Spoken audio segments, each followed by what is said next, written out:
बेटा। हाय। आज का मौसम तो बहुत ही अच्छा किया है, पूछो मत।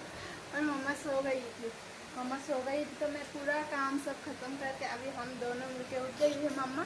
तो हम दोनों मिलके नहा धो के आ चुके हैं। इधर देखो मम्मा ने भी टॉवल पहना है ना मम्मा। नहीं। हम्म। चलो अभी मम्मा के लिए कुछ स्नैक्स बना के मम्मा को खिलाऊंगी। नींद से उठने के बाद कुछ खाई नहीं है। टाटा। बेटा কোথায় লেগেছে? बेटा কোথায় লাগলো? কোথায় বেটা লেগেছে माँ?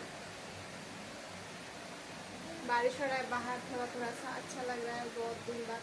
और कल नाइट में ना उतना मतलब गर्मी नहीं लगा, आराम से थोड़ा सा वेदर ठंडे ठंड आराम से सोए। मम्मा भी सोई है।